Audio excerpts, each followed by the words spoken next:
Renfield stars Nicholas Hoult, Nicolas Cage, Awkwafina, Ben Schwartz, Shara Akdashlu, and Adrian Martinez. Released on April 14, 2023, the film has Count Dracula's lackey attempting to escape his servitude. The film is directed by Chris McKay, who also directed the Lego Batman movie and The Tomorrow War. Having a job has its problems, but it can be rewarding if you want to have an enriched lifestyle. However, there's nothing satisfying about having a full-time job that's all work and no pay and lasts until the end of time. The job I'm referring to is working for the king of the vampires himself. Count Dracula.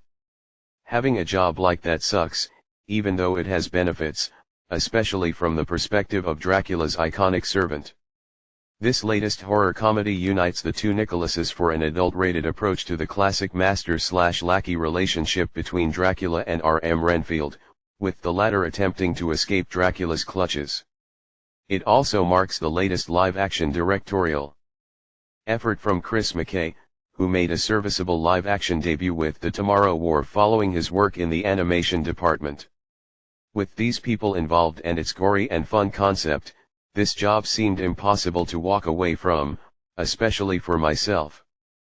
But is it entertaining and violently kooky enough for us to take this job? Let's find out. The story follows R.M. Renfield, Hoult, a young man devoted to serving his boss, the legendary vampire Count Dracula, Cage. Unfortunately, Dracula's demanding and narcissistic attitude makes Renfield regret his decision to declare servitude to him thousands of years ago. While looking for more victims to feed Dracula, Renfield finds himself in New Orleans, where he meets Rebecca Quincy. Awkwafina. Rebecca is an aggressive traffic cop working for the New Orleans Police Department seeking to protect the city from mob boss Bella Francesca, Akdashlu, and mob enforcer Teddy Lobo, Schwartz. After finding himself in love with Rebecca, Renfield attempts to break free of his servitude to live the life he deserves. It's evident at this point that the folks at Universal have churned out some pretty entertaining movies recently. While they're far from masterpieces, the films usually meet audiences' expectations of being fun theatrical experiences through their absurd concepts, including Violent Night and Cocaine Bear.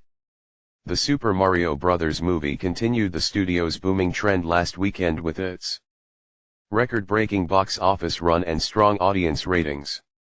That further shows that the general public prevails over critics regarding these types of movies almost every time. This weekend sees Universal looking to keep the train going with its gory and comical reflection on the classic horror icon and his servant. Considering my enjoyment of Universal's last couple of movies, it's unsurprising that I was curious to see Renfield due to its concept and cast. It's got a campy B-movie vibe that combines graphic violence with over-the-top humor amid its monster horror genre. More importantly, the king of campiness, Nicolas Cage, continues his recent comeback by becoming the latest actor to play the legendary vampire on screen. If these elements aren't enough to tell you how absurdly corny the film is, I don't know what will. But, of course, amid its B-movie horror comedy tone, the film also needs something more for casual moviegoers to sink their teeth into. Unfortunately, its vital source of blood didn't pack as much of a flavorful punch as it needed to. But that doesn't mean I didn't have fun watching the campy carnage unfold. Like Cocaine Bear, Renfield aimed to commit to a tone that doesn't take itself seriously. It combines B-movie horror with comedy and includes the fun of seeing people get murdered in humorous and absurd ways. However, the only difference between the two is that Dracula doesn't need cocaine to go bloody nuts on his victims. After seeing what happened to that poor bear in Cocaine Bear, I really don't want to imagine a vampire doing cocaine. Renfield managed to accomplish that goal with a mildly entertaining and gory depiction of a lackey learning to be his own master. This is due to Chris McKay, who manifests the corny tone and neon-esque settings to a respectable degree through his direction. However, it also has a similar problem that kept Cocaine Bear from being a memorable experience: there's not enough chaos and story to accompany it. While the story in Cocaine Bear can be forgiven because of its entertainment values, Renfield struggles to earn that similar feat. Its narrative boasts an interesting reflection of the title character suffering from the harm he's done for years while stuck in a toxic relationship with his master. Additionally, he seeks to step out of his role as Dracula's husk to become independent. It has moments of heart and black comedy in its cheesiness, but Ryan Ridley's screenplay mostly fails to take full advantage of those values. The film's hour-and-a-half runtime may have been acceptable for keeping it from overstaying its welcome. However, it also burned it with the sunshiny rays of underdeveloped plot points and mediocre characters. Some of its elements felt rushed, like the relationship between Renfield and Rebecca, and I would like to see more of Renfield's attempts to live a normal life outside of servitude. If you don't care much about the story, you might have more fun with the film than I did. Otherwise, almost nothing in the narrative will make you want to feast upon it outside its R-rated violence. The cast was serviceable for their performances amid its horror comedy vibes, including Nicholas Hoult. Holt's amusing portrayal of Renfield shows that he can still do comedy as effectively as action and drama, especially ones involving horror. Awkwafina did pretty well as Rebecca, even though that role could have gone to anyone else. That doesn't mean she's a poor choice to play a traffic cop seeking justice for her father's murder. Awkwafina did what she could to fit the role that combines humor with drama, and for the most part, she did all right. Ben Schwartz as Teddy is basically what happens if Sonic the Hedgehog becomes part of the mob and says plenty of bad words, and I mean that in a good way.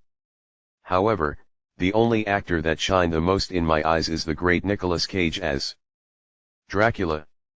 If you've seen Cage's previous movies, you'll know what you're getting from the actor.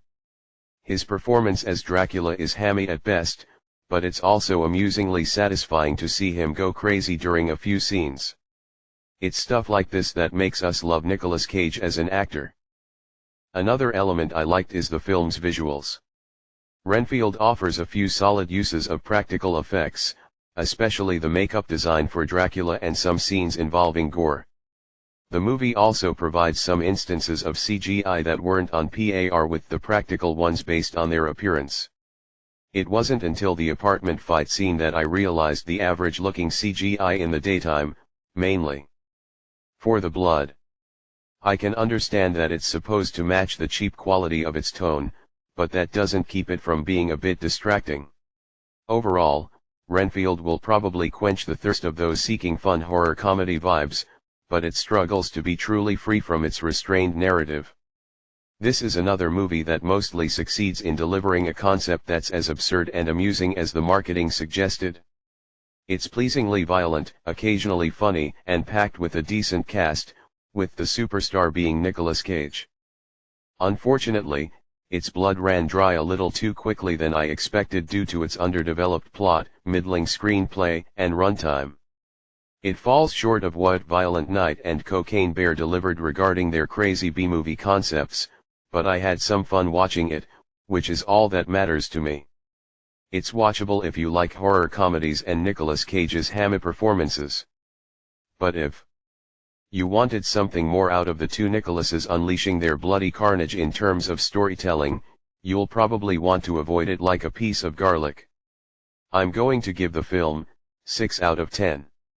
Let us know in the comments below, like, dislikes, subscribe. What's your opinion on this film?